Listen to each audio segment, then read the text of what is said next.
Hi everyone, we're Team Triple J's plus Wilson. In our project, we approach skin lesion image classification with transfer learning of deep neural networks.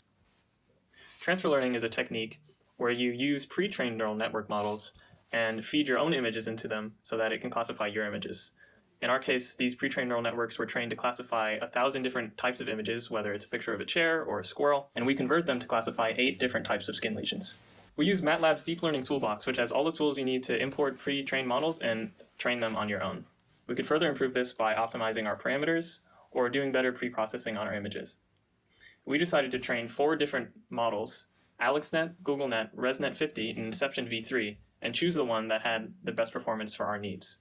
Melanoma is considered the most serious skin cancer because of its ability to spread throughout the body.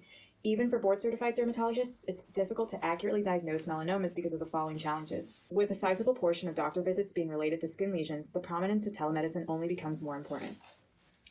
Telemedicine can stand to greatly benefit from skin lesion image classification, which is as significant as ever during the COVID epidemic. Early detection of skin cancer is crucial in treatment, especially in immunocompromised patients. Telemedicine is a promising solution to greater global accessibility to better healthcare.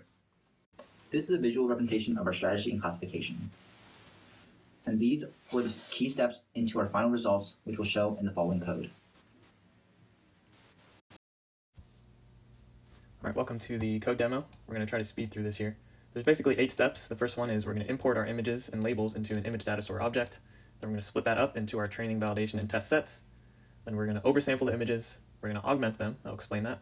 Then we import and modify a pre-trained network, train that network on the image set, evaluate the network's performance, and then we can visualize the results with occlusion sensitivity. So first we'll load in the data set, put the images in an image data store. We have this function that converts the labels from this format to a categorical format. So you would run this, and then we can import those labels. All right. Next we can just take a look at our images just to see what they look like. Kind of nasty. All right, here we're going to split each label proportionally so that each train, validation, and test set have an equal proportion of each label. And we'll do that 80, 10, 10%. We oversample our training set because, as you can see, some of our classes have a high number of samples while others have a very low number. See 202 here and 10,000 in basically the base case.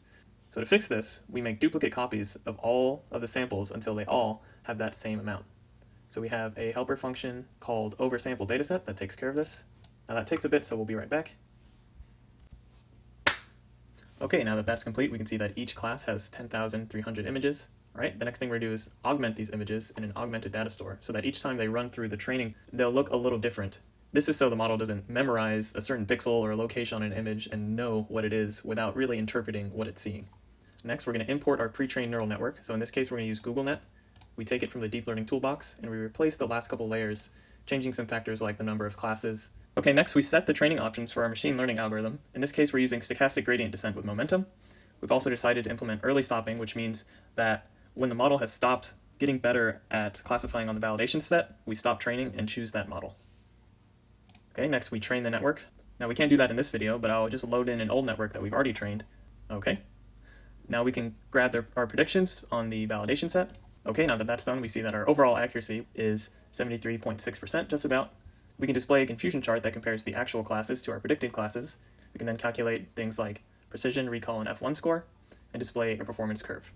We can also classify our results based on performance in the binary class of malignant tumors versus benign tumors by simply reclassifying each category as malignant or benign. Finally, we can visualize sort of what our model is looking at by using occlusion sensitivity mapping.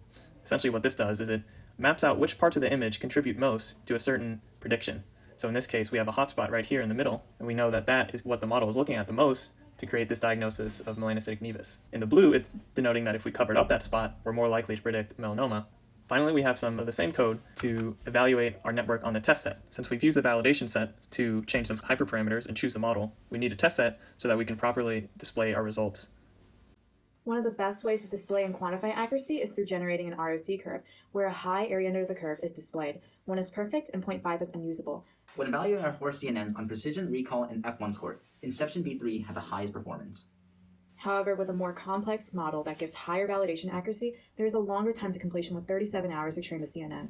For clinical demands, InceptionV3 would be best for diagnosis, but our preferred vehicle is GoogleNet because of its high accuracy and quicker time to completion. Here are our results in a confusion chart for GoogleNet.